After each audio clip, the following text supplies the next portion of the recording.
हमारी जुडिशरी और सोसाइटी को ये समझना होगा कि रिलेशनशिप का फेलियर और क्रिमिनल ऑफेंस एक ही बात। जो लड़की है वो कमा नहीं रही है, अपने अपने पांव पर आर्थिक रूप से इंडिपेंडेंट नहीं है, तो वो अपने पुरुष से अपना जो लिव इन पार्टनर है उस पुरुष के साथ में मेंटेनेंस मांग सकती है, खर्चा भत्ता मांग सकती है। वो एग्रीमेंट जब होगा तो वहां से कम उसके ऊपर वो रेप चार्जेस तो नहीं लगेंगे। वो जो BNS 69 है जहाँ 10 साल का पनिशमेंट है वो तो नहीं होगा। और विराट जी ने एक बड़ा इंपॉर्टेंट पॉइंट यहाँ पर बहुत अच्छा उठाया था कि एक सर्टेन एज के बाद जहां आप दोनों वर्किंग हैं, जहां आप दोनों समझदार हैं, जहां आप अपने पेरेंट्स को भी समझते हैं, अपने पार्टनर को भी समझते हैं, वहां अगर आप लिव इन में लिव इन का कितना सक्सेस रेट है ये तो मुझे पर्सनली नहीं मालूम, हाँ, परंतु अगर विवाहों का बताएं तो डेफिनेटली जो आजकल जो कोर्ट्स की जो हालत हो रखी है, फैमिली कोर्ट्स की जो अगर बात करें तो वहां पर भी शादियां भी आजकल, और ब्रेकअप हुआ तो रेप केस की तरफ लेकर जाया जाता है। BNS 69 आ जाता है। अगर ब्रेकअप हो जाए और लड़के ने किया तो बंदे को जेल में डाल दिया जाता है। तो चलिए, खास मेहमान इस वक्त हमारे साथ जुड़ चुके हैं। हमारे साथ हैं एडवोकेट रेखा अग्रवाल, लॉयर भी हैं और वुमेन राइट एक्टिविस्ट भी हैं। ज्योति तिवारी, वुमेन राइट एक्टिविस्ट, हमारे साथ जुड़ चुकी हैं। मनीषा सिंघल, साइकोलॉजिस्ट हैं, मैरिज काउंसलर भी हैं। और विराट हमारे साथ जुड़ चुके हैं, सेक्रेटरी एंड स्पोक्स पर्सन हैं सेव इंडिया फैमिली फाउंडेशन के।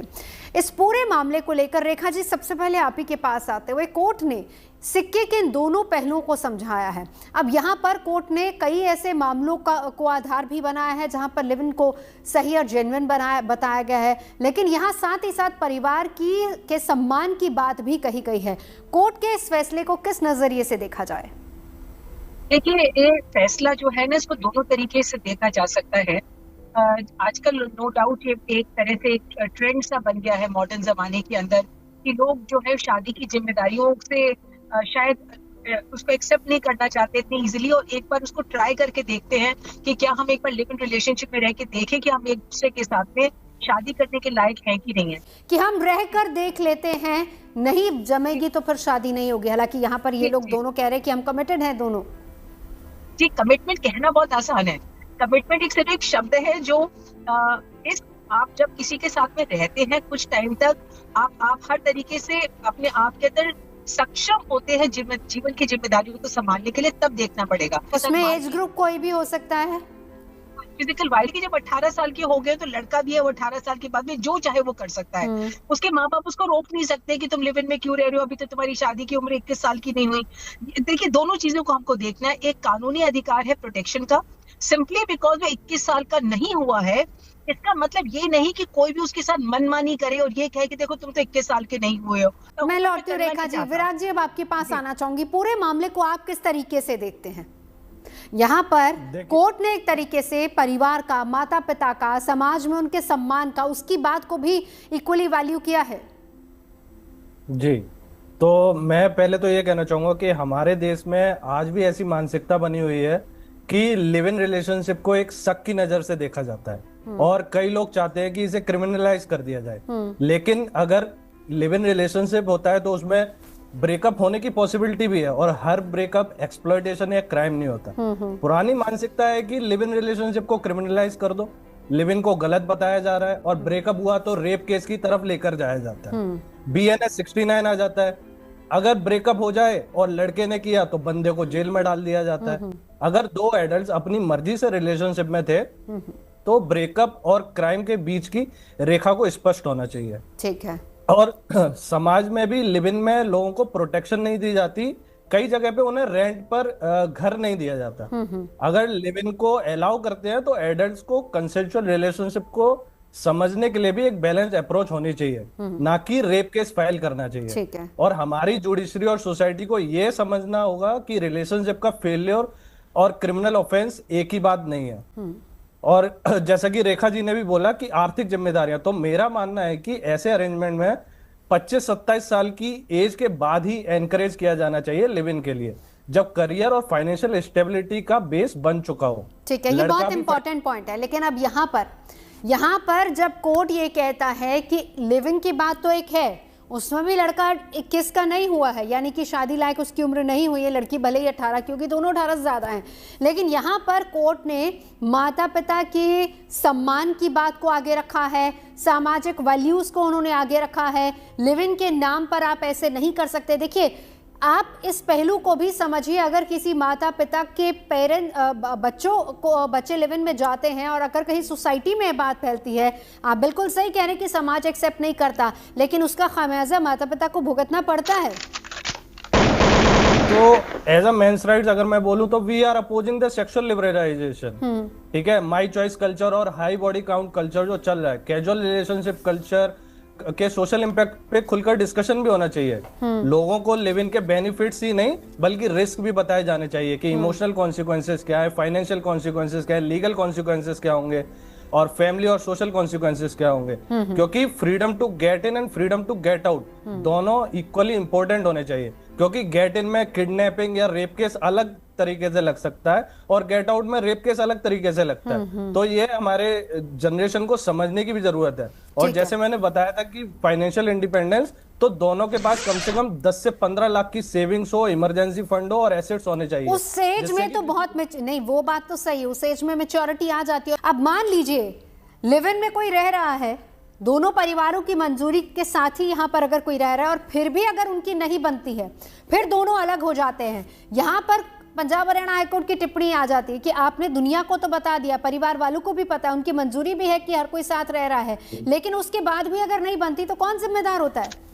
विराग जी। जी, पहले तो मैं ये कहना चाहूंगा क्योंकि सोसाइटी में क्या है कि हाई बॉडी काउंट कल्चर को काफी नॉर्मलाइजेशन दिया जाता है, जहाँ पे स्कूल्स कॉलेजेस में और वर्किंग कल्चर में इस कल्चर को काफी प्रमोट किया जाता है, जिसके हम लोग खिलाफ है। अगर लिव इन की हो रही है और जहाँ पे हाई कोर्ट इसको व्यूज को देख रहा है, तो लिव इन एग्रीमेंट जैसे अरेंजमेंट्स होने चाहिए जहाँ पे एक्सपेक्टेशन क्लियर होनी चाहिए, फाइनेंशियल रेस्पॉन्सिबिलिटी क्लियर होना चाहिए, लोगों को चॉइस मिलनी चाहिए कि वो शादी करना चाहते हैं या नहीं, लेकिन इन्फॉर्म चॉइस के साथ। ब्रेकअप को डीक्रिमिनलाइज करें, नहीं तो BNS 69 लग जाता है। और अगर ऐसी बात है, क्योंकि कई बार हमारी सोच अभी भी पुरानी फिल्मों वाली अच्छा, है। मान लीजिए कि अगर तमाम कानूनी सर एक सेकंड, यही से मान लीजिए, यही मेरा सवाल था। मान लीजिए कि तमाम डॉक्यूमेंटेशंस के साथ दोनों लिव इन में रहते हैं, लेकिन उसके बाद भी दोनों की नहीं बनती, फिर उसी कानूनी प्रक्रिया से गुजरना होगा दोनों को।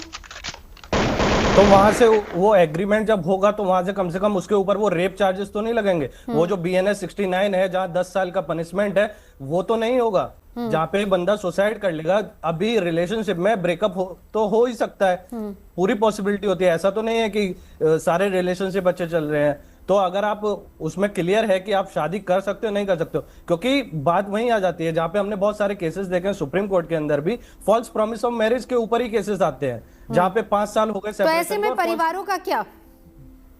परिवार की रजामंदी के साथ ही तो गए हैं ना, एग्रीमेंट वैसे ही बनाया है। यही पर पंजाब हरियाणा हाईकोर्ट ने परिवार के सम्मान की बात कही है।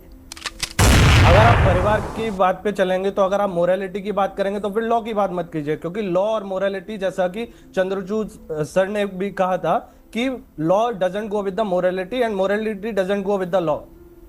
पर हमारी सोसाइटी में तो परिवार को, समाज को उतनी इंपॉर्टेंस दी गई है ना। अब कोर्ट की ये टिप्पणी भी किसी एंगल से गलत नहीं है, उन्होंने भी बिल्कुल सही कहा है, समाज में सम्मानजनक तरीके से रहने का अधिकार है। अगर इस तरह की बातें बाहर निकल जाती हैं तो उसके बाद एक परिवार के लिए बहुत मुश्किल हो जाता है उस सोसाइटी में रहना। तो फिर इसके लिए मैं कहना चाहूंगा, एक तो हमारा एजुकेशन सिस्टम होना चाहिए जहाँ पे लोगों को पता होना चाहिए फ्रॉम द स्कूल कि अगर आप लिव इन में जा रहे हो तो क्या कॉन्सिक्वेंसेज हैं। स्कूल में ब्रह्मचर्य की शिक्षा दो जिससे कि वो खुद की वैल्यू समझे।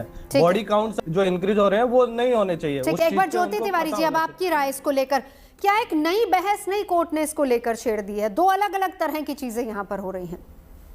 हाँ, डेफिनेटली एक नई तरह की बहस तो अब होगी, डेफिनेटली होगी। क्योंकि पहले जो है, मैं जस्टिस नागरत्ना को अभी मैं सर्च करके पढ़ रही थी कि उन्होंने बोला था कि पहली बात तो डीक्रिमिनलाइज, एक्चुअली उन्होंने इसमें कहा था जहां पर लड़के के ऊपर रेप का इल्जाम लग गया था। बट देन अगेन मैं ये बोलूंगी कि वहां मामला सुप्रीम कोर्ट तक गया, तो ये एक बड़ी जद्दोजहद हो जाती है लड़कों और उनकी फैमिलीज के लिए जहां पर ऐसा होता है। तो अब जबकि एक बार कोर्ट जो है वो, रेखा जी हैं वो बता भी चुकी हैं कि मेंटेनेंस भी ग्रांट कर देता है लिविंग पार्टनर को, तो मतलब एक शादी जैसा ही आपको जो है मान्यता मिल गई थी ऑलमोस्ट। और अब कोर्ट ने फाइनली मेरे ख्याल से बहुत ज्यादा विरोध चारों तरफ से। हाँ, एक बार रेखा जी आपको इंक्लूड करूंगी इस पूरी बहस में और कोर्ट की टिप्पणी में। और विराट जी ने एक बड़ा इंपॉर्टेंट पॉइंट यहाँ पर बहुत अच्छा उठाया था कि एक सर्टन एज के बाद जहाँ आप दोनों वर्किंग हैं, जहाँ आप दोनों समझदार हैं, जहाँ आप अपने पेरेंट्स को भी समझते हैं, अपने पार्टनर को भी समझते हैं, वहाँ अगर आप लिव इन में जाते हैं और कन्विंस करते हैं अपने पेरेंट्स को, तब कहीं ना कहीं इन ये जो रिलेशनशिप है वो काफ़ी हद तक सक्सेसफुल भी होते हैं। कितना सक्सेस रेट आज की तारीख में लिव इन का देखा गया है? मैं तो यहाँ पे कहूंगी कि लिव इन का कितना सक्सेस रेट है ये तो मुझे पर्सनली नहीं मालूम। हाँ, परंतु अगर विवाहों का बताएं तो डेफिनेटली जो आजकल जो कोर्ट्स की जो हालत हो रखी है, फैमिली कोर्ट्स की जो अगर बात करें तो वहां पर भी शादियां भी आज का एक तरह से जिसको कहते हैं तो फ्लिप साइड है कि लड़के लड़कियां बहुत पढ़ लिख गए हैं, बहुत इंडिपेंडेंट हो गए हैं, खास करके लड़कियां भी जो आर्थिक रूप से इंडिपेंडेंट हो गई हैं। आज के सामाजिक परिप्रेक्ष्य के अंदर ना तो शादियां कुछ बहुत ज्यादा सक्सेसफुल हो पा रही हैं। ये शादी जो एक आपस के अंदर एक बहुत बड़ा एडजस्टमेंट होता है, एक दूसरे के साथ कॉम्प्रोमाइज करना, एडजस्टमेंट करना, कुछ चीजों को नजरअंदाज करना, कुछ गलतियों को इग्नोर करना, कुछ गलतियों को दूसरे पार्टनर की कुछ कमियों को एक्सेप्ट कर लेना, उस तरह की जो मेच्योरिटी जो थी, उस तरह की आजकल सहनशीलता जो है आजकल रिश्तों के अंदर वैसे ही कम हो गई है। अविवाहित लड़कियां जो हैं वो भी कोर्ट के अंदर आके घरेलू हिंसा कानून के तहत कंप्लेंट करती हैं कि देखिए हम लिव इन रिलेशनशिप के अंदर है पर हमारे पार्टनर ने ये करा। अब यहाँ पर एक भले वो विषय से थोड़ा हट के बात करूंगी, परंतु जो डोमेस्टिक वायलेंस एक्ट में जो लिव इन रिलेशनशिप्स के अंदर जो प्रोटेक्शन दी गई है वो सिर्फ लड़कियों को ही दी गई है, लड़कों को नहीं दी गई है। तो लड़कों के पास में कोई विकल्प नहीं है। और अगर कोई भी महिला कंप्लेंट करती है कि बाद में मेरे साथ बलात्कार हुआ या प्रॉमिस टू मैरी होने के बाद में अगर जो लड़की है वो कमा नहीं रही है, अपने पांव पर आर्थिक रूप से इंडिपेंडेंट नहीं है, तो वो अपने पुरुष से अपना जो लिव इन पार्टनर है उस पुरुष के साथ में मेंटेनेंस मांग सकती है, खर्चा भत्ता मांग सकती है। बेटा तुम समझ तो लो कि किस रिश्ते के अंदर, किस मुसीबत के अंदर घुस रहे हो। अभी तो तुम शादी करने के योग्य ही नहीं हो और तुम अपने आप को जबरदस्ती एक लिव इन रिलेशनशिप का जामा पहना के कल लड़की आपके ऊपर केस फाइल कर सकती है, खर्चे का भी फाइल कर सकती है, रेप का भी फाइल कर सकती है। ठीक है, चलिए बहुत बहुत शुक्रिया तमाम खास मेहमानों का हमारे साथ यहाँ पर जुड़ने के लिए। पंजाब हरियाणा हाईकोर्ट की टिप्पणी को लेकर यहाँ पर हम चर्चा कर रहे थे।